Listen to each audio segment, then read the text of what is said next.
Hoje nós vamos tratar com o nono episódio.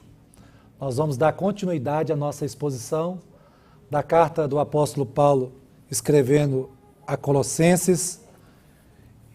E nós vimos no último domingo, que o apóstolo Paulo, o tanto que ele sofria para que o Evangelho de Cristo fosse divulgado, fosse proclamado, e nós temos aprendido muito com ele nessa carta, com relação à suficiência de Cristo, o seu poderio, o seu senhorio, e isso tem sido muito edificante para conosco, porque nós temos sido libertos de tantas amarras religiosas que nós temos passado nesse período modernismo. E nós, estudando a história da igreja, a gente viu tanto que o nosso evangelho hoje, atual no Brasil, ele é um evangelho espúrio, diluído, com tantas heranças de dogmas que foram vindo acompanhando durante esses mais de 2000 anos de igreja. Nós temos aprendido muito com o apóstolo Paulo nessa carta, a nós estarmos mais encantados pela pessoa de Cristo e a sua obra. E nós, muitos aqui vieram de outras tradições religiosas, até você que está me ouvindo, tem acompanhado esse tempo aí, tem aprendido muito que Cristo, ele é suficiente na nossa vida, sobre todas as coisas. Nossos olhos foram abertos com relação a isso. Nós que estávamos presos, amarras, sendo doutrinados a amar outras coisas a não ser o Senhor Jesus Cristo. Isso sim acontece e aconteceu, mas louvado seja o nome do Senhor, porque Ele tem aberto os nossos olhos. E a cada dia, passeando, trabalhando em cada versículo dessa carta, a gente tem sido encantados. Isso aqui não é nenhuma... A gente não está aqui para simplesmente encher a mente dos irmãos de luz, mas o nosso intuito e desejo aqui é que essas coisas possam descer para o coração e possa transbordar. É o que nós vamos aprender hoje, que está aí, Colossenses capítulo 2, somente hoje o versos 6 e 7. Peço aos irmãos paciência, compreensão, vamos estar bem ligados aqui. Os irmãos, se tiver alguma... Nós vamos estar trabalhando como uma escola bíblica dominical. Então, os irmãos, se tiver alguma coisa, quiser acrescentar aqui também, pode, tá? Vamos trabalhar nessa didática. Amém? Colossenses capítulo 2, versos 6 e 7. Essa versão aí é Ara, então vou ler por aí. Ora, como recebeste Cristo Jesus, o Senhor, assim andai nele. Nele, radicados e edificados e confirmados na fé, tal como fostes instruído, crescendo em ações de graça. Amém? Não feche a Bíblia, mas feche seus olhos, vamos orar, pedindo ao Senhor a graça.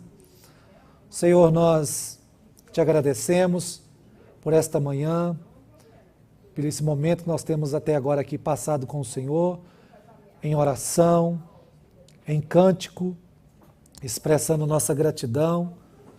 Ouvimos já algumas reflexões aqui, alguns ensinos. Como é bom, Senhor, estudar a palavra do Senhor, como é bom ouvir a santa palavra de Deus, porque ela é tudo para nós. Pai, agora a tua palavra é lida mais uma vez. Nós rogamos a Ti que Tu possas falar conosco nesta manhã, nos ensinar, nesse período aqui de reflexão, Senhor. Que o Senhor possa nos dar a Tua graça, a Tua bênção, falar no nosso coração. Pai, às vezes eu vou falar com imperfeição aqui, Pai. Ministro terreno fala com imperfeição, mas a graça do Senhor é maior, aonde o ministro celestial, ele fala com perfeição nos nossos corações. Nós rogamos para que Ele possa nos convencer nesta manhã e nos ensinar. Nós pedimos assim, Senhor, avance o Teu reino aqui nesta manhã através das nossas vidas e nos faz conforme a imagem de Cristo Jesus. Traga glórias para Ti aqui. Nós oramos no nome de Cristo Jesus. Amém. Meus irmãos, todos nós aqui, talvez todos nós, conhecemos o princípio da corrida de revezamento. Aquela corrida que tem que passar o bastão, certo? Interessante, meus irmãos, que nessa corrida nem sempre o mais rápido vence. Às vezes a equipe mais rápida não sabe passar o bastão. Se o bastão cair, são desclassificados. E se não souber passar o bastão, principalmente aquele que está ali no meio, perde todo o pico e às vezes pode atrapalhar toda a equipe. Então o que acontece? Se você perder esse ritmo, você acaba deixando, às vezes, o bastão cair. Ou seja, então aquele bastão ali, ele é a chave da conquista da vitória naquela corrida ali. Meus irmãos, e toda essa corrida exige preparo. Um preparo muito bem para ter êxito nessa competição. E geralmente, nem todos, geralmente, o que está no meio ali, é ele que treina mais, é ele que organiza mais a equipe, às vezes traz mais, sintoniza para os que vão chegar ao final, e ele recebe às vezes mais instruções com relação à posição de cada um.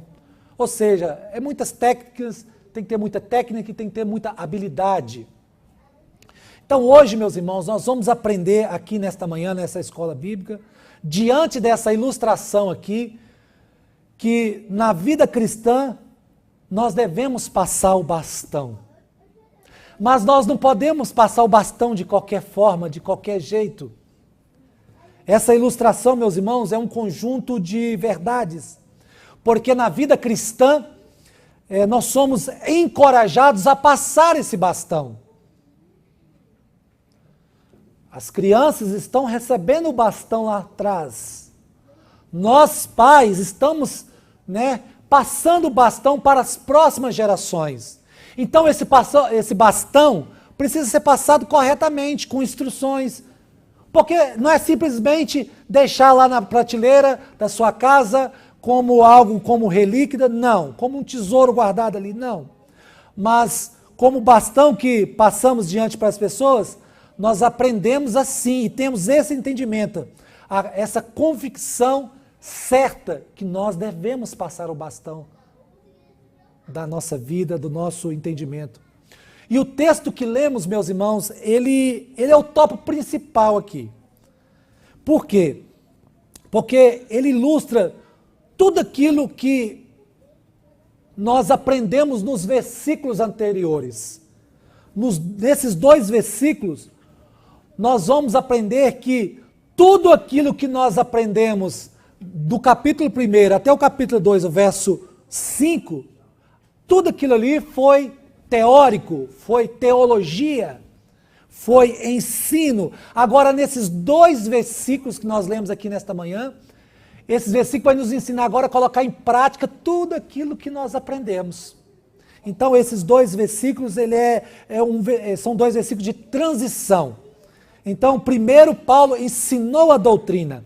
Agora ele vai ensinar a vida prática dessa doutrina que ele ensinou. Nós aprendemos aqui há vários domingos que doutrina e prática andam juntas. Não adianta você ter uma boa teologia se você não pratica essa boa teologia. É em vão. Essas coisas não se separam. Então, meus irmãos, interessante que a carta de Colossenses, até o capítulo 5, que nós lemos aqui, até o versículo 5 do capítulo 2, desde quando começou até no versículo 5, anterior a esses 2, nós não vamos ver nenhuma ordem. Nós não vamos ver nenhum verbo no imperativo. Mas do versículo 6 até o capítulo 4, o final do capítulo 4 aqui, do verso 18, nós vamos ver 20 imperativos, 20 ordens do apóstolo Paulo dando. O que é um imperativo? O imperativo é uma ordem, o imperativo é um pedido, é um conselho, é uma exortação. Por isso que esses 2 versículos, ele é transição, porque agora ele vai dar ordens para você e eu, para você que está me ouvindo, colocar em prática tudo aquilo que nós temos falado nos 8 episódios anteriores.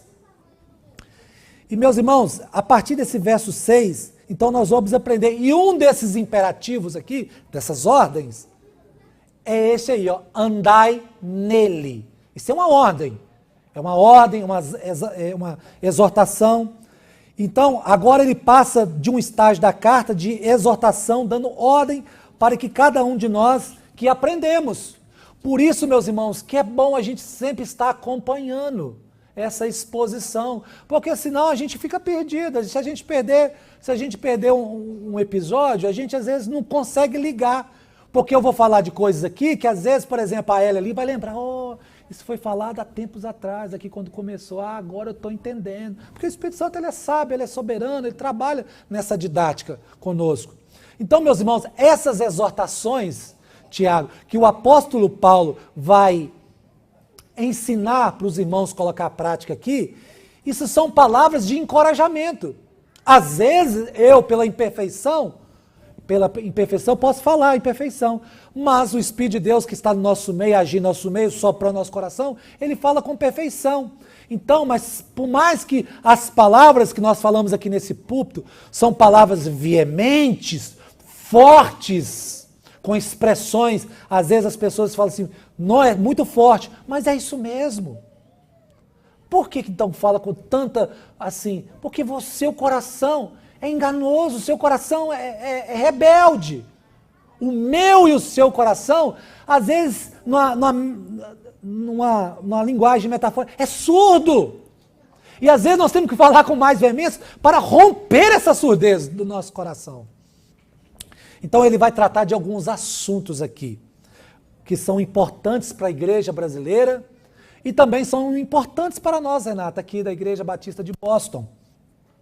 Ele vai falar de alguns assuntos. O primeiro assunto, ele vai falar da importância da tradição. Depois ele vai falar da importância de perseverar, continuar firme. Depois, diante dessa exposição, ele vai nos ensinar que nesse texto nós somos encorajados em relação à obra divina. Então, diante desses 3 tópicos, nós vamos aprender aqui nesta manhã. Então, o primeiro tópico aqui, que eu grifei aqui, nós vamos tratar primeiro o ponto do valor da tradição no nosso meio. Meus irmãos, tradição, quando a gente fala assim, tradição, no cenário brasileiro, soa meio negativo. Porque nós temos 2 exemplos negativos hoje no nosso meio, com relação à tradição. E eu vou explicar para os irmãos que a tradição é boa, mas devido um deles, que é o catolicismo, o anticatolicismo, que a Igreja Católica, houve grandes desvios durante esses 2000 anos de igreja. Então, devido a esses desvios causados, aí vem a reforma, colocando sobre a igreja o sola escritura. Então, quando a gente fala de tradição, a gente fica meio espinhoso. Por quê? Porque a Igreja Católica dizia que a tradição está acima da palavra de Deus. Aí os reformadores, sintetizando ali na época de Calvino, disseram, não, só as Escrituras. Só as Escrituras. Então, quando a gente fala de tradição, pastor, não tem nada a ver com tradição, não. Tradição foi um erro na história, não. Tradição ela não é ruim. O problema é que as pessoas a tornaram ruim. E as pessoas usurpou da bondade da tradição, aplicando sobre a igreja de Cristo tradições que não são conforme a tradição dos apóstolos. Nós somos uma igreja da tradição dos apóstolos. Nós estamos seguindo a tradição dos apóstolos, quer dizer o quê? Os ensinos dos apóstolos. Então, meus irmãos, esse é um lado negativo, por causa do catolicismo. O outro lado negativo são aqueles que são progressistas, que gostam do novo. Esse negócio de tradição, tradicional, reformado, isso é velho, isso é ultrapassado. Nós gostamos do novo, nós gostamos daquilo que traz emoção, explosivo, mas esse negócio de tradição, reformado, isso não pega bem conosco, não. É um erro. O erro de nós abandonar a tradição é por causa desses conceitos. Um desses conceitos. Então, tradição no contexto brasileiro soa muito negativo. Muito negativo. Mas eu preciso falar disso, sobre tradição, porque o texto fala de tradição. Mas como assim? O texto fala? O texto fala de tradição. O que está escrito aí no verso 6. Ora, como recebestes. Isso é uma tradição. Esse verbo recebeste aqui é um verbo técnico. Esse verbo receber é um verbo técnico que ele indica ensino. Ele indica receber e depositar. Indica receber e aglomerar um conjunto de verdades. Então, nesse texto nós temos tradição. E esse termo, meus irmãos, recebestes Cristo Jesus, não tem nada a ver com receber Jesus no coração. Embora esse texto fala da caminhada, do início da caminhada cristã, mas Paulo, desse versículo, está enfatizando o ensino do Senhor Jesus Cristo, a qual eles receberam. Vocês estão recebendo aqui, através da minha elaboração nesta carta, vocês estão recebendo aquilo que é tradição, aquilo que são verdades. Paulo fala sobre tradição em outras cartas. Veja aí o que está escrito aí em 2 Tessalonicenses 3,6. Vamos ler junto aqui. 2 Tessalonicenses 3,6. Vamos lá? Não vos ordenamos, irmãos, em nome do Senhor Jesus Cristo, que vos aparteis de todo irmão que anda desordenadamente, e não segundo o quê? Está vendo? Então Paulo aplica a tradição nos seus ensinos. Tradição que o apóstolo Paulo está dizendo aqui é um conjunto de verdades. É o conjunto de verdades que ele entregou para os seus discípulos, para os irmãos de Colosso, Herápolis e para nós aqui. Nós somos uma igreja da tradição. Tradição de onde? De homens? Não, tradição dos homens de Deus. Então, por isso que nós não podemos jogar a tradição fora. E também nós não podemos usurpar, ter um mau entendimento, porque tradição é um conjunto de verdades bíblicas. E aqui em Tessalonicenses, Paulo participou da inauguração desta igreja. Mas Colossenses não. Então, por isso que ele fala, por isso que vocês recebeste, vocês estão recebendo, eu estou preso, mas vocês estão recebendo o quê? Tradição. Vocês estão recebendo um conjunto de verdades elaboradas pela mente de Deus e subscrita por mim aqui. Então vocês estão recebendo, isso é uma tradição. Mas que tradição é essa que eles aqui em Colossenses estão recebendo? A ideia de Paulo aqui, que Paulo constrói que Jesus vai trabalhar no aspecto de Jesus como senhorio. Por isso que diz assim, volta lá no texto. O texto diz assim, ora, como recebeste Cristo Jesus, o Senhor. Então vamos entender isso aqui. Quando ele diz, recebeste o Senhor, o Senhor, esse Senhor aqui, interessante que ele destaca, o Senhor. Aqui no português, quando traduziu, não está muito destacado, mas no grego está. Essa palavra aqui, o Senhor, no grego, essa palavra aqui quer dizer Kyrios, quer dizer Senhor. Nós vamos entender que esse Kyrios aqui, qual o significado. Então vocês receberam o Senhor, o Kyrios, na vida de vocês. Porque nos versos anteriores, ele explicou quem é esse Senhor aqui, ó, destacado aqui. Quem é esse Senhor destacado aqui que Paulo estava dizendo aqui? Esse Senhor aqui é o que nós aprendemos lá, a imagem do Deus vivo, o Redentor de todas as coisas. Ele é o novo templo. Ele é tudo aquilo que veio para unir o homem a Deus. Todas aquelas verdades que nós aprendemos na teologia de Paulo, que está aqui, aonde ele diz isto, que ele é aquele que reconciliou todas as coisas, ele é o mistério de Deus. Nós aprendemos isso aqui nos versículos. Está relacionado ao Senhor. Paulo está dizendo, olha, vocês receberam aquele que é a imagem do Deus invisível. Então, quando Paulo diz assim, vocês receberam Cristo Jesus, o Senhor, está dizendo que Ele é o quê? Ele é o Senhor. Ele é aquele que governa todas as coisas. Então, ele está querendo dizer assim, vocês receberam um pacote de doutrina cristocêntrica. Agora, andem nelas. Pratiquem ela na vida de vocês. Não deixe esse pacote doutrinário ficar só na mente de vocês. Coloque esse pacote doutrinário que eu ensinei para vocês nos versículos anteriores, coloque agora em vida. Passam a viver por isso.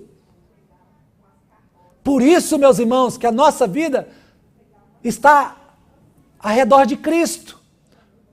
Por que você vive hoje? Você vive por causa dele. E para quem que você vive hoje? Não, eu vivo por causa dele, é para ele que eu vivo. Por isso que o texto vai dizer que todas as coisas são para ele. Por ele, para ele são todas as coisas. Então Paulo está dizendo assim, considerem Jesus como o seu Senhor. Paulo está dizendo isso. Meus irmãos, vida cristã não é apenas aceitar Jesus como Salvador. Não.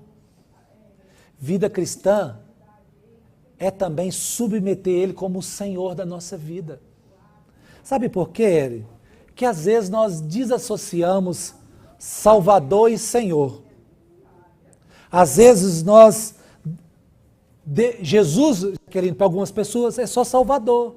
Ele é bom, Ele perdoa os meus pecados, Ele morreu na cruz, Ele ressuscitou ao terceiro dia, mas em algumas áreas da nossa vida Ele não é Senhor. Então nós não podemos separar, porque Ele é Salvador, sim, mas também Ele é Senhor. Então há muitas pessoas que elas desassociam essas duas coisas. Tem o Senhor Jesus só como Salvador, mas como Senhor, não. Meus irmãos, então não há como você ter Jesus só como Salvador. Você precisa ter Ele como o Senhor da sua vida. Você não pode separar essas coisas. Paulo está querendo dizer aqui, meus irmãos, nesse versículo, assim, ó, todos os nossos sonhos, os nossos sonhos, nossos desejos, nossos planos, todas as nossas escolhas, Jaqueline, devem expressar lealdade ao Senhor Jesus Cristo, o Senhor. Nem só em algumas áreas da sua vida, não. É em todas as áreas da nossa vida. Ele é o Senhor. Meus irmãos, ele diz assim, ó, como recebestes Cristo Jesus, o Senhor. Há um destaque aqui no grego. Essa palavra Senhor aqui é Kyrios. O que é o Kyrios? Kyrios quer dizer dono. Sabe por quê, meus irmãos? Porque, veja bem, quando Paulo escreveu essa carta, Paulo estava preso em Roma. Por volta de 60 a 62, essa carta foi escrita. Quem era o imperador? Quem era o imperador daquela época? Nero. Nero era o César, o título César. Então, qualquer pessoa, Renata, que associava outra pessoa como Quírios, o dono dela, sofria muitas penalidades, até a morte. Por quê? Porque só César era o dono das pessoas.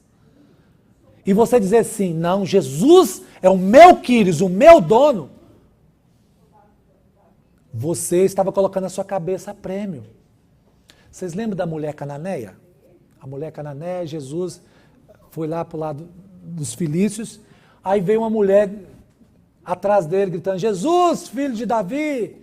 Ela tinha a filha dela estava enferma, aí aparentemente Jesus não deu muita atenção para ela não. Aí o que acontece? Aí os discípulos foram lá, para e tal, O Senhor atende ela e tal. Aí o que acontece? Aí o Senhor Jesus falou assim, ó, não é bom. Eu vim para os... A expressão ali é meio arrogante, mas eu vou dizer que eu vim para os perdidos. Aí o que acontece? Aí ela vai e clama ao Senhor Jesus Cristo. Tem misericórdia de mim. Aí Jesus disse assim, ó, não é bom nós tirar o alimento para dar aos cãezinhos. Aí ela diz assim, Quírios, a expressão que ela usa ali no verso 6 lá, Quírios, até os cãezinhos comem o que cai da mesa. Aí Jesus, dizendo assim, olhou para ela e falou assim, mulher, grande a tua fé, vai, seja conforme o que me pediste. Aquela mulher estava dizendo ali, tu és o meu Quírios, porque a palavra grega ali é Quírios também. Ela diz assim, tu és o meu Senhor. Ela colocou a cabeça dela prêmio e poderia trazer dificuldade para Jesus. Então a mesma expressão aqui, ó, que Paulo usa aqui, ensinando aos Colossenses, aquela mulher também usou para falar com Jesus. Ao ponto de Jesus falar assim, grande a tua fé, mulher, vai conforme tu pedistes. Então, meus irmãos, o César, os imperadores eram o dono. E Paulo disse, não, o seu dono é Quírios, é o Senhor Jesus Cristo, ele é o Quírios, o dono. Se ele é dono, ele faz qualquer coisa conosco. Ele faz o que é melhor para nós, ele faz o que bem entender. E às vezes por isso que nós não podemos desassociar Salvador com o Senhor.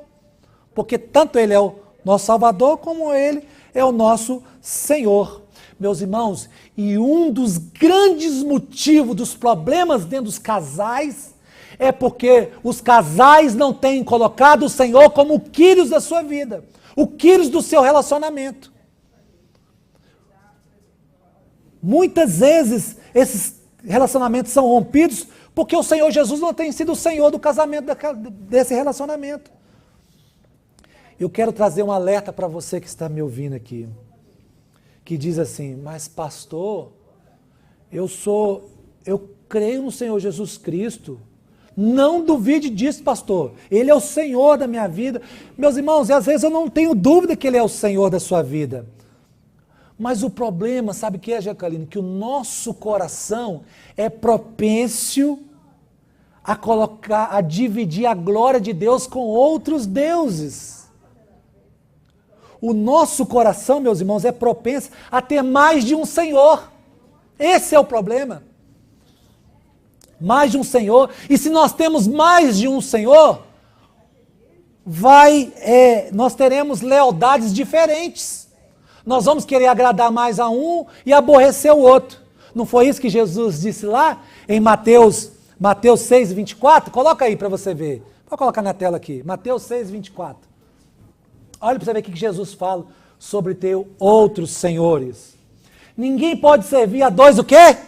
Senhores. Porque ou há de aborrecer-se de um e amar o outro, ou se devotar mais a um e desprezar o outro. Olha o que o Senhor diz aqui, ó.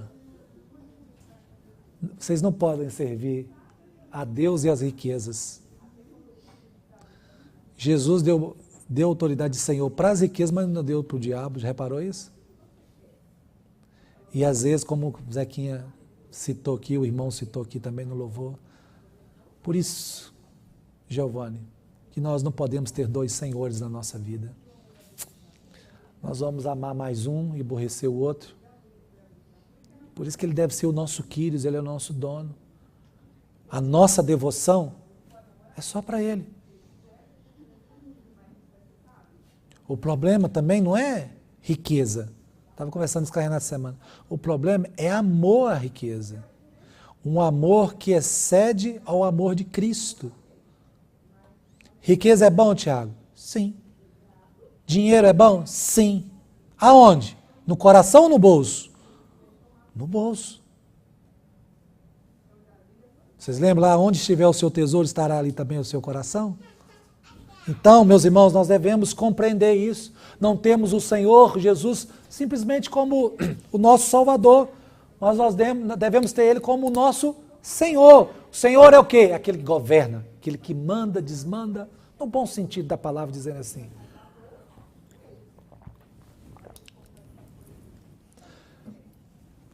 Muitas vezes, meus irmãos, o senhorio de Cristo não é experimentado na sua plenitude. Nós não experimentamos o senhorio de Cristo em toda a sua plenitude. Então, falando sobre tradição, voltando ao texto aqui, vamos ver algumas lições sobre a tradição. Uma das lições que nós não devemos valorizar, as riquezas das verdades. As verdades são tradições dadas ao Senhor. Esse conjunto de verdades são tradições dadas pelo Senhor. Então nós devemos valorizar. Nós não devemos substituir essas riquezas por algo mais novo. Vamos fazer algo mais diferente aqui. Meus irmãos, tem muita gente que está gastando tempo com paradigmas, desejando novo, novidades. E tem um grande problema com isso, com novidade. O bom da tradição, que nós seguimos a tradição dos apóstolos. E nós devemos tomar muito cuidado com as novidades que estão aí no mercado da fé. Vocês lembram o que Paulo estava enfrentando lá em Atenas? Está lá em Atos 17, versículo 21. Paulo chegou para pregar em Atenas e ele viu ali vários altares a deuses. Olha o que diz a palavra. Pois todos os de Atenas, atenienses, e os estrangeiros residentes, de outra coisa não cuidava senão dizer, ouvir o quê? As últimas novidades. O que Paulo faz? Paulo, vamos dizer assim, Paulo estava irado por ver tantos altares. Aí ele encontra um lado Deus desconhecido. Opa, esse que eu vou pregar. Aí o que ele faz? Ele começa a aplicar para o povo o quê? A tradição. Começa a falar do Deus que criou todas as coisas. Olha a tradição que Paulo está usando ali. Rompendo essas novidades. Porque essas novidades não faziam efeito para eles. Então Paulo começa a divulgar o quê? A tradição. O Deus que criou todas as coisas. Ou aquele que é soberano todas as coisas. Então, meus irmãos, Paulo está mostrando aqui que esses pontos não são positivos. Então Paulo vai resgatar a mensagem do início da história aí em Atos. Valorizar o que aprendemos, meus irmãos, nunca é achar antiquado. Quantas pessoas já não passaram aqui no nosso meio? Esse jeito de culto é meio antiquado. Não. Existem dois tipos de culto, Jaqueline. Dois princípios. Primeiro é o princípio regulador do culto. É o que nós abraçamos. É aquele que só permite aquilo que Deus ordenou, que está escrito nas Escrituras. Que é leitura bíblica, pregação, oração, cântico bíblico e a ministração dos sacramentos. E o outro princípio é o princípio normativo. Muitas igrejas brasileiras, vou falar de nós, abraçam aonde diz assim, tudo é permitido, desde que Deus não proíba explicitamente na palavra dele. Que são o quê? Há muitas invenções dentro dessas tradições normativas. Meus irmãos, nós vivemos em um tempo onde chamar as pessoas, confrontar as pessoas, mostrando que ela está nadando na heresia, ao ponto, às vezes até como apologetas de Cristo, nós confrontá-los e dizer que vocês são hereges. Meus irmãos, se nós fazemos isso hoje, nós somos presos, nós não podemos mais expressar. Nós temos um pastor da nossa convenção, no canal dele ele expõe as verdades bíblicas, e diante do que acontecendo aí, dessa grande revolução, ele expôs uma assessoria muçulmana, um escritório muçulmano de advocacia entrou processando ele porque ele expressou a sua fé. Então veja bem, mas antigamente os homens de Deus confrontavam. Os homens de Deus defendiam sua fé firmemente. Porque essas heresias, Jaqueline, se nós deixarmos heresia entrar no nosso meio, isso estraga a igreja, rompe a igreja, traz distensão, traz uma bagunça dentro da igreja, daqui a pouco as pessoas não estão nem acreditando mais na Bíblia. Por isso que nós ficamos na tradição dos apóstolos. Isso nos encoraja, meus irmãos. Eu falei com a Laís, se você for embora para o Brasil, procure uma igreja bíblica, que está firmada na tradição dos apóstolos. Isso, meus irmãos, nos encoraja a sermos firmes.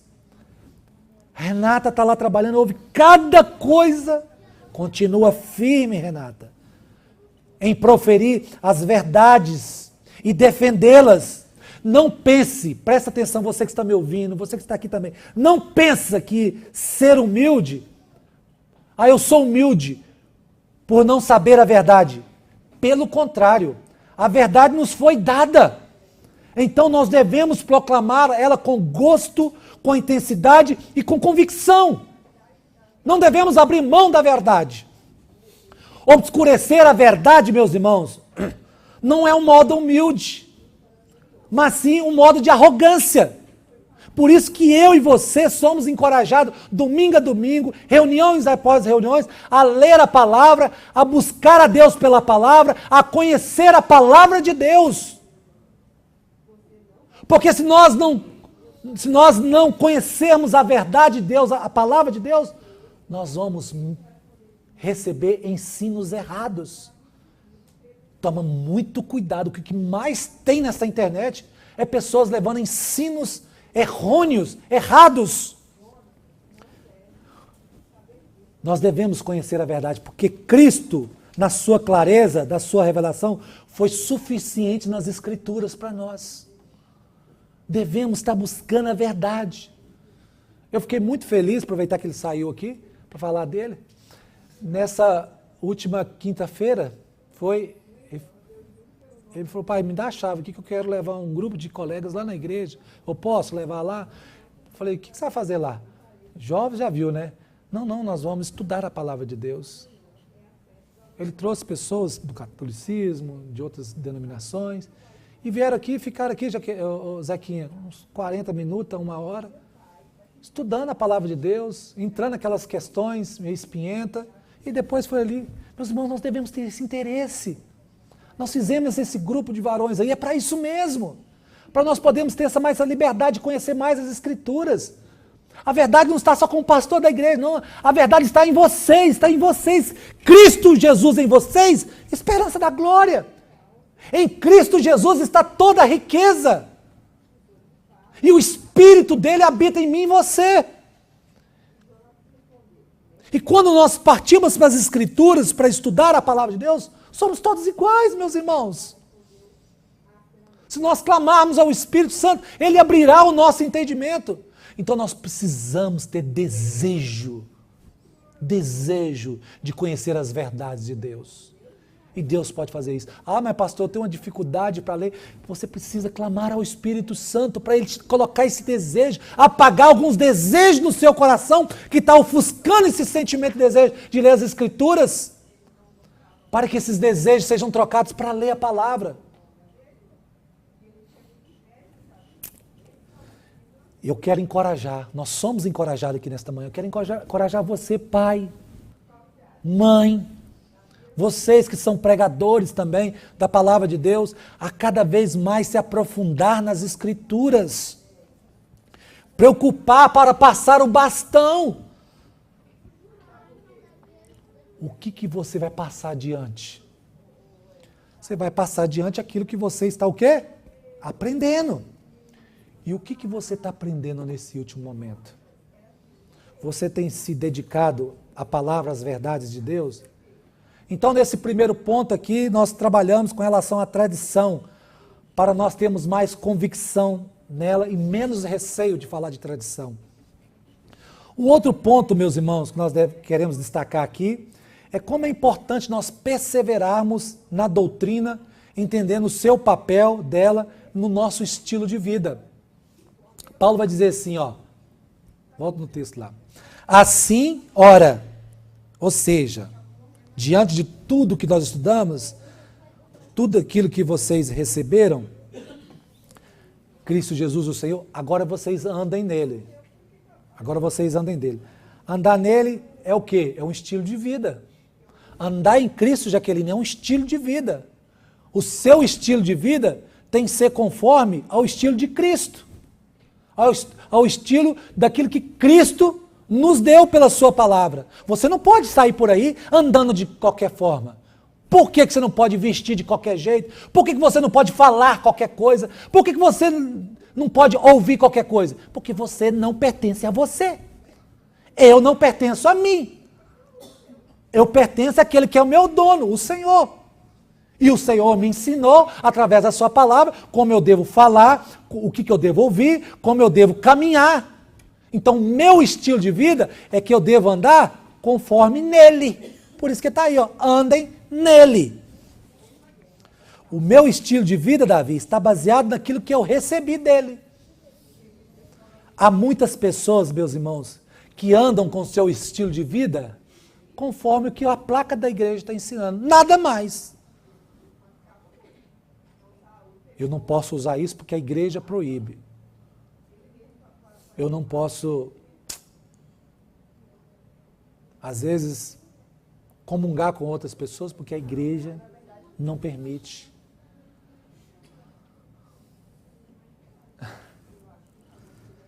Às vezes um dia eu estava na porta ali, uma pessoa de uma denominação chegou perto de mim e falou assim, foi lá naquela igreja lá. Que bom que vocês estão aqui, mas deixa eu falar uma coisa com vocês aqui. Vocês priorizam os dons espirituais? Aquele começo, sabe? Eu falei, sim. Todos os cultos aqui, nós exercemos os dons espirituais. Então tá bom. Porque nós exercemos a misericórdia, o amor, a justiça, a bondade. E eu estava falando essas coisas, mas não estava indo conforme o que ela aprendeu naquela placa da igreja. No final ela falou assim, tá bom. Tipo assim, deixa pra lá, o desdém. Meus irmãos, tem muitas pessoas que andam com estilo de vida conforme que a placa está ensinando. E o que nós aprendemos aqui, domingo após domingo? Que nosso estilo de vida é aquilo que está conforme o que o Senhor Jesus Cristo nos ensinou pela sua palavra. Nada mais. Nada mais. Então, meus irmãos, nós devemos pensar de uma forma correta. Devemos pensar de uma forma correta e andar de forma correta. Essas duas coisas andam juntas. O meu estilo de vida deve estar pautado no que eu estou aprendendo com o Senhor Jesus Cristo. Meus irmãos, para nós vivermos uma vida de santidade que agrada a Deus, nós precisamos conhecer as verdades. Porque se nós não conhecemos as verdades de Deus, nós vamos permanecer infantil. Seremos infantil. Lembra que eu falei domingo passado? Se nós não desenvolver na caminhada cristã, seremos infantis. Seremos como crianças, levados por ventos de doutrinas. R.C. Sproul diz que o espírito da santidade também é o espírito da verdade. Devemos conhecer as verdades, porque é a verdade de Deus que nos santifica. Existe aquele exemplo também assim, pastor, eu conheço um pastor que ele tem uma boa teologia, mas ele não pratica a teologia dele. Ele dá um péssimo testemunho, ele não é irrepreensível, ele conhece demais a Bíblia, mas ele é outra pessoa quando não está na igreja. Sim, existe muitas pessoas. Uma boa pergunta. E a boa resposta é, ok, tudo o que ele conhece não desceu para o coração dele, ficou só na mente dele. A fé para esses é um exercício intelectual, só isso. Como diz o reverendo Hernandes Dias Lopes, ele não tem fogo no coração, ele não tem brilho nos olhos. E toda a sua motivação está em conhecimento, só isso. E eu quero dizer para você que está me ouvindo, a fé que não te transforma é uma fé falsa, é uma fé infrutífera, é uma fé fingida. A fé que você diz que tem em Cristo não transformou você, essa fé que você está vivendo é uma fé fingida. Uma fé que não mexeu com o seu estilo de vida, com a sua prática. Essa é a verdade, meus irmãos. E nas palavras do apóstolo Paulo é: transformai-vos na renovação da vossa mente. E também não adianta ser santos na ignorância de Cristo, na sua suficiência, na sua obra. Então nós devemos aprender sobre Cristo e colocar Ele em prática. É muito bom, né, Tiago? Você fala assim: Cristo é suficiente para mim. Não! Cristo é tudo para mim. Mas na hora da prática, Ele não é suficiente. Da hora que eu preciso tomar decisões, Ele não é suficiente. Então há um grande contraste. Outro ponto aqui é o desafio de perseverar. A ordem principal nesse imperativo aqui, nessa ordem, é andar nele. Embora esse verbo está no imperativo, mas na língua grega, esse verbo ele é magnífico, porque ele é um verbo de continuidade. Eu ando hoje, eu andei ontem e vou continuar andando nele futuramente. Então, esse andar aqui, esse verbo no imperativo, é um verbo imperativo contínuo. Eu estou andando com ele, eu estou crescendo com ele continuamente. Meus irmãos, quem persevera é aquele que verdadeiramente se mostra como discípulo de Cristo.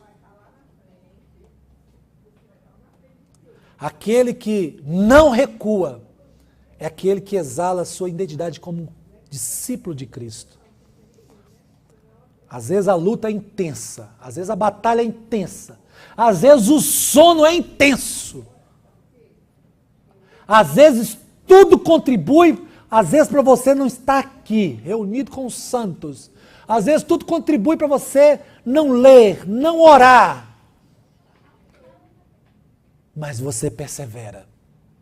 Que as Escrituras nos ensinam que nós devemos perseverar em oração, em leitura, nós devemos perseverar em amar, e nós devemos perseverar em andar nele, ainda que muitas coisas contribuem para não. Às vezes os irmãos, às vezes geralmente soa muito essa pergunta no nosso meio, porque muitas adversidades vêm no nosso meio. As pessoas perguntam assim: cadê seu Cristo? Cadê sua fé? Não é assim que muitas vezes... E às vezes uma dessas perguntas é esta aqui: de onde você tira forças para perseverar quando você tem que enfrentar um luto, uma doença, um rompimento de um relacionamento? Aonde vocês, mediante, às vezes nós perdemos muitas coisas nessa vida, então onde vocês arrumam tanta força? De onde vem essa força? Paulo vai responder. Paulo usa uma palavrinha aí que muito importante, que às vezes ele usa muito na sua carta, mas às vezes eu e você não damos muito valor. A palavrinha é essa aí, nele. Paulo, nessa carta aos Colossenses, ele está assim: nele, nele, nele, nele, nele. Paulo sempre está falando isso, já reparou? Ele está dando destaque, é que você só consegue ser o que Deus deseja que você seja se você estiver nele. É a nossa união com Cristo. Então não adianta Jaqueline, palavrinhas bonitas, não adianta artifícios psicológicos, não adianta. Não adianta linguagens. Se a sua vida não estiver pautada nele, nada vai solucionar o seu problema espiritual. Porque o resultado de muitas coisas, Tiago, é nós arrependermos dos nossos pecados. É nós sabermos perdoar uns aos outros. A palavra de Deus, meus irmãos, a palavra de Deus está nos exortando aqui nesta manhã para nós prosseguirmos, perseverarmos, buscarmos a Deus, não olhando para o nosso interior. Não olhando para o nosso interior. Muitas vezes, meus irmãos, nós somos tentados a querer resolver problemas da nossa vida, de tomar decisões conforme o meu saber. Às vezes são relacionamentos que são distribuídos porque eles estão olhando para dentro do casamento. E às vezes, o resultado, a solução para esse casamento não está dentro do casamento, está fora do casamento. Meus irmãos, vida cristã, a gente não olha para dentro. Vida cristã, a gente olha para fora. Muitas vezes relacionamentos são destruídos porque estão olhando para dentro do casamento. E muitas vezes, meus irmãos, nós devemos olhar para fora do casamento. A solução está fora, está em Cristo. E relacionamentos são destruídos porque as pessoas não têm levado Cristo para dentro dos seus relacionamentos. E nós somos tentados com essa filosofia maldita. Esse jeito desses coach querendo... Eu não tenho nada contra coach, desde que não envolva a igreja. Desde que não envolva a Bíblia. Agora você quer pegar um coach e envolver a Bíblia, isso está errado. Muitas vezes ele diz assim, solte o leão que está dentro de você. Existe algo bom dentro de você. Meus irmãos, dentro de nós só tem coisa feia. Não mexe com isso não, meus irmãos. São filosofias, são falácias. Sabe por que você cai nessas coisas? Sabe por que você é arredado nessas falácias? É porque está faltando conhecimento da sua parte com Cristo. Conhecer mais Cristo. Essa é a realidade. É muito bom receber motivação, é muito bom, mas não mistura com a fé, não. Você quer ser motivado? As Escrituras estão assim, ó, cheia de motivações. O problema é que essas motivações, Tiago, vai confrontar com o seu estilo de vida. Vai pedir para você para não mexer com isso. Vai pedir para você não tocar nisso. Vai pedir para você não olhar para isso. Vai pedir para você não fazer esses acordos. Vai pedir para você assim, ó, não minta, mas fale a verdade. Isso é um encorajamento, meus irmãos, a nós perseverarmos em santidade com Deus. Então, meus irmãos, andar em Cristo segundo as nossas forças é furada. Nós andamos conforme o poder da sua palavra. Eu quero dizer para você que receber Cristo é o ponto de partida, mas andar nele é o caminho diário da fé. Palavra bonita, né? Mas é a verdade. Vida cristã é uma caminhada constante. É uma caminhada constante de obediência, de comunhão, de obediência, fortalecendo nele. Nós dependemos aqui do Evangelho constantemente, porque o Evangelho de Cristo é um suplemento nessa corrida. Lá na corrida, dependendo das maratonas, nós devemos tomar suplementos. O Evangelho de Deus é o suplemento para você continuar nessa corrida da fé. Então, nessa maratona, eu preciso desse suplemento diário. Quando você estiver fraco, busque o Supremo Pastor, porque ele vai te dar força. Ele vai trazer vigor para você. Então, que nesta manhã possamos perseverar em andar nele. Vamos encerrar aqui com o versículo 7. Calma aí, Laís. Calma aí, vamos terminar o versículo 7 aqui. Vamos lá, o que diz o versículo 7? Nele radicados, edificados, confirmados na fé, tal como foste instruído, crescendo em ações de graça. Vamos entender isso aqui, meus irmãos? Então, nós precisamos, andar nele, certo? Como estilo de vida. Mas como andamos em Cristo? Como nós andamos nele? Nós andamos nele radicado, tá aí, ó, edificado, confirmado na fé e também crescendo em ações de graça. Veja bem, meus irmãos, Paulo usa 4 palavras aqui. Radicados, edificados, confirmados, crescendo. São 4 palavras que estão no particípio. Ou seja, nele nós estamos radicados, nele estamos edificados, nele estamos confirmados, nele estamos crescendo. Então, você está baseado nessas verdades. Eu e você estamos baseados nossa vida nessas verdades. Você precisa só disso aqui, ó. Só dessas verdades. Meus irmãos, Paulo usa essas metáforas, né? Vou explicar aqui, que está aqui na palavra de Deus, com várias explicações. Radicados é um termo botânico, é um termo plantas, raízes. Edificados, ele tirou essa palavra do termo da construção, da engenharia.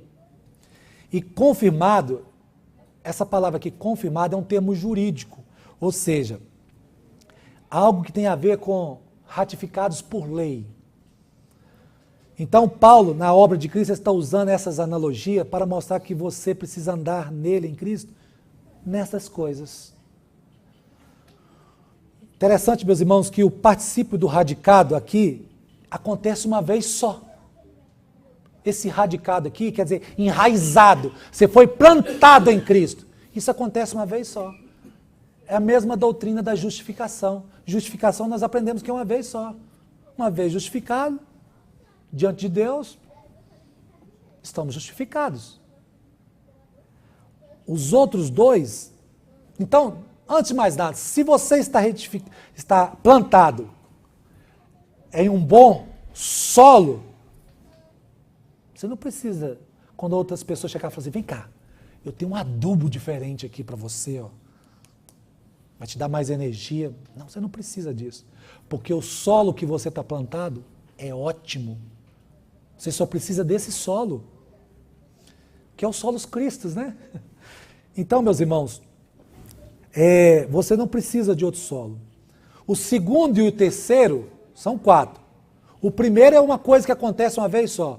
O segundo e o terceiro, ele tem também continuidade. Veja bem, isso significa que o nosso crescimento é contínuo, de glória em glória. Porque isso, nós precisamos de ouvir as verdades de Deus continuamente, constantemente, aprendendo sobre Cristo, sobre a sua palavra. E a palavra de Deus, meus irmãos, não é cansativa, tá? Às vezes vocês acham que a palavra de Deus é cansativa, às vezes o pregador é cansativo, mas a palavra não. Eu posso pregar nesse texto aqui hoje, amanhã os irmãos vêm pregar aqui no mesmo texto, é mais coisa, é mais novidades. A palavra de Deus nunca vai nos cansar. Ela é dinâmica. Ela é dinâmica para trabalhar em nós. Então nunca é cansativo eu pregar o Salmo 23 aqui, amanhã o irmão vem aqui e prega o Salmo 23 com mais coisas. Ela é dinâmica, Jaqueline. As coisas de Deus nunca é estática, que fala, né? Ela é dinâmica. Na caminhada cristã, nós somos edificados. Nós somos confirmados dia após dia. Esses 2 verbos, eles são contínuos. Eu sou edificado cada vez mais. Cada vez mais que eu busco a Deus, que eu me faço um bom relacionamento, tenho um bom relacionamento, que eu busque a Deus em oração, que eu pratico o bem, que eu pratico a justiça, eu estou sendo edificado. Por isso que esses 2 verbos é contínuo. E todas as vezes que eu faço essas coisas, a minha fé vai sendo confirmada step by step. Cada vez mais eu cresço em fé. Fé é conhecimento também, né? cada vez mais eu vou crescendo em conhecimento das verdades de Deus. Interessante, meus irmãos, que todas essas três palavras, ratificados, edificados, confirmados, estão na voz passiva. Parece um detalhe, mas não. Esses três verbos, o agente aqui não é você, não sou eu. Quem faz essas três coisas? Sou eu? Não, é Ele. Nesses três verbos nós não fazemos nada, quem faz é o Senhor. Isso é maravilhoso, meus irmãos. O Tiago estava falando da graça aqui semana passada. Como que a graça de Deus é? Não sei se foi semana passada ou foi essa semana. Você está admirado pela graça de Deus. Mas é isso mesmo, a graça de Deus é assim. Apesar de nós sermos encorajados a perseverar, quem nos persevera? O Senhor. E ele fala também nele. É nele. Radicados, edificados. Então ele é o agente. Veja bem, Deus nos exorta a correr. Né, Zequinha? Correr. Mas quem dá o fôlego? Então, os verbos aqui estão no gerúndio. Quem faz é ele. Desses três. Mas o último verbo é nós que fazemos. Sabia? O último verbo é o verbo que nós participamos. Que diz crescendo em ação de graça. Ou seja, a resposta humana a tudo aquilo que Deus fez por nós. Tudo aquilo que Deus fez por você, confirmou, ratificou, edificou, a sua resposta qual que vai ser? Ações de graça. Eu sou grato a Deus pelo aquilo que Ele fez por mim. Veja que coisa maravilhosa. A resposta é uma resposta a um amor tão perfeito como o de Cristo, que nesta hora me faz eu crescer em ações de graça.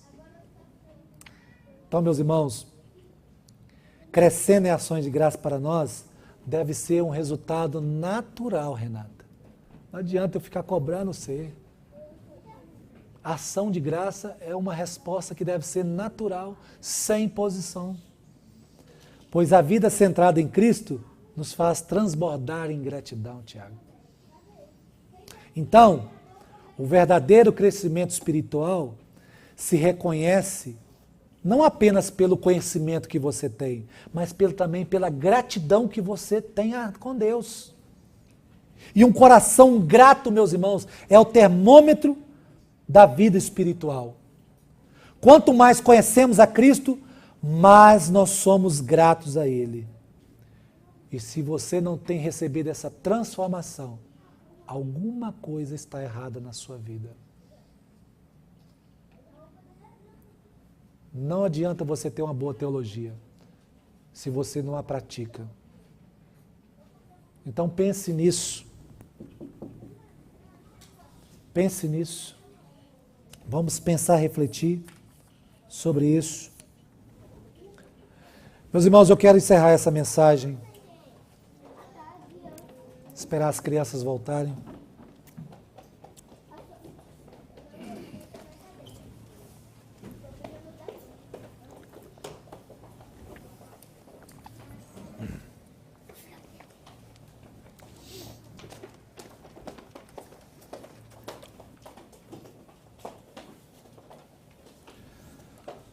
Vamos ficar de pé?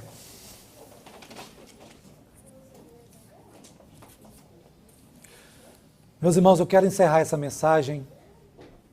Eu gosto que todos participem, quero que todos participem aqui. As crianças, todos. Meus irmãos, o que eu posso tirar diante dessa reflexão? Algumas aplicações para a nossa vida. Primeiro, que vida cristã é uma corrida, como está lá em Hebreus 12. Eu continuo com a carreira que está proposta. Então veja bem, meus irmãos, começar a corrida é muito emocionante. É ou não é? Começar a corrida é muito emocionante. Mas o meio da corrida é fundamental. Porque se você não começar bem, você não vai Se você não continuar bem, você não vai finalizá-la bem. É bom o começo? É. É bom as primeiras experiências? É. É maravilhoso ouvir sobre essa alegria da conversão, as experiências. É bom. Mas nós também devemos ouvir também sobre a volta de Jesus. Então, meus irmãos, por isso que a palavra de Deus diz que aquele que perseverar até o fim, o que vai acontecer com ele? Ele vai ser salvo. Por isso que Jesus diz isso. Então é muito empolgante o começo. Mas lembre o que diz em Eclesiastes: melhor é o fim do que o começo. Porque o fim vai revelar quem verdadeiramente é você. É um discípulo de Cristo. É um daqueles que não recua. E há muitos que começam bem. Irmã Daiane, tem muitos nesta manhã que eu expliquei sobre que a vida cristã é uma corrida de passar o bastão. Tem muitos que começam bem, mas lá para metade já falta fôlego. Aí já desanima. Outros deixam o bastão cair, são desclassificados. Por isso que está lá, melhor é o fim do que o começo. Nós devemos exortar uns aos outros, meus irmãos. Nós não podemos acomodar. Vida cristã é um crescimento diário, constante. Um crescimento encorajador. E nós devemos encorajar uns aos outros que estão aqui. Esforçarmos a nós compreender as verdades de Deus. Porque se nós estivermos nele, nós estamos seguros. Todas as vezes que você vacila, todas as vezes que você fraqueja, titubeia na fé, é porque você está largando o bastão. O bastão, meus irmãos, é o que nos mantém firme, focado na corrida. Eu sei que é gostoso, meus irmãos. É gostoso nós estarmos aqui nesta manhã. É muito bom ver você aqui. É muito bom ver o visitante aqui. Nós desejamos isso, nós queremos isso, nós alegramos com isso. Isso é uma satisfação imensa para nós. E tem pessoas chegando na igreja, isso é muito precioso. Eu me alegro com essas visitas, nós nos alegramos. E eu encorajo essas pessoas a estar aqui na igreja. Mas eu quero fazer um alerta. Chegar na igreja é mais fácil do que permanecer nela. Na verdade, ficar na igreja é desafiador. Porque você precisa perseverar, a despeito das suas frustrações, a despeito das suas tristezas, a despeito dos seus pecados. É desafiador você permanecer na igreja. Chegar na igreja é mais fácil. Continuar nela é desafiador. E esse texto nos exorta a perseverar. Então vamos, meus irmãos, vamos parar de correr atrás de novidades. Vamos ficar com a tradição dos apóstolos. Tiago hoje estava conversando com o Davi sobre o Didaquê. Só quando você começa a ler o Didaquê, os comportamentos de como os cristãos viviam antigamente, você vai, apesar que não foi inspirado para estar no cânon, mas você vai ver como que viviam os primeiros cristãos, como viviam os apóstolos. A gente vai ver como está a nossa vida cristã, a nossa caminhada. Vamos correr atrás das verdades. Não corra atrás dessas novidades do mercado da fé. Isso é furada. E muitas pessoas estão sendo levadas por elas, infelizmente. Amém? Vamos orar. Senhor, te agradecemos por estarmos aqui. Bendito seja o Senhor para todos sempre. Receba o nosso culto, a nossa adoração e aplica todas essas verdades em nós. Que possamos sair aqui nesta manhã, Senhor, encorajados pelo poder da sua palavra. Nos vivifica, nos transforma, nos consola, Senhor, e nos ajuda a vencer as intempéries da vida. Receba o nosso culto, receba a nossa adoração, nos leve em paz, segurança e mediante uma semana que pode ser desafiadora, nós temos certeza que o Senhor estará conosco. Bendito seja o Senhor, são as promessas que o Senhor deixou na palavra. Assim nós adoramos o Senhor em nome de Jesus, despedimos o teu povo com a graça maravilhosa do nosso Senhor e Salvador Jesus Cristo, o amor de Deus Pai, as doces e eternas consolações do Espírito Santo, repouse sobre vós, meus irmãos, e sobre todo o povo de Deus, agora e para sempre. Amém.